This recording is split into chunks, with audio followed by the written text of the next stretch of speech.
About topic is no. No అంటే ఏంటి అసలు? మనం చూసేది నో. నో అంటే ఏంటి?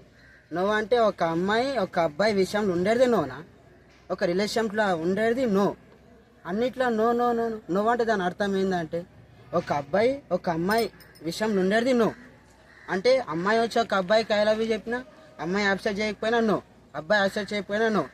మళ్ళీ ఇంకొకటి ఏంటంటే వాడు ప్రపోజ్, ఒకవేళ అమ్మాయి వచ్చి ప్రపోజ్ అబ్బాయి వచ్చి అమ్మాయి ప్రపోజ్ చేసినా కానీ అమ్మాయి ఒప్పుకోకపోతే నేను ప్రపోజ్ చేస్తలే, నేను నిన్ను యాక్సెప్ట్ చేయ నీ ప్రపోజ్ని అంటే అదే విషయంలో నో అంటే ఏంది టీచర్? అది నో అనే హక్కు ఆడపిల్లలకి ఉంది అని అంటున్నాం.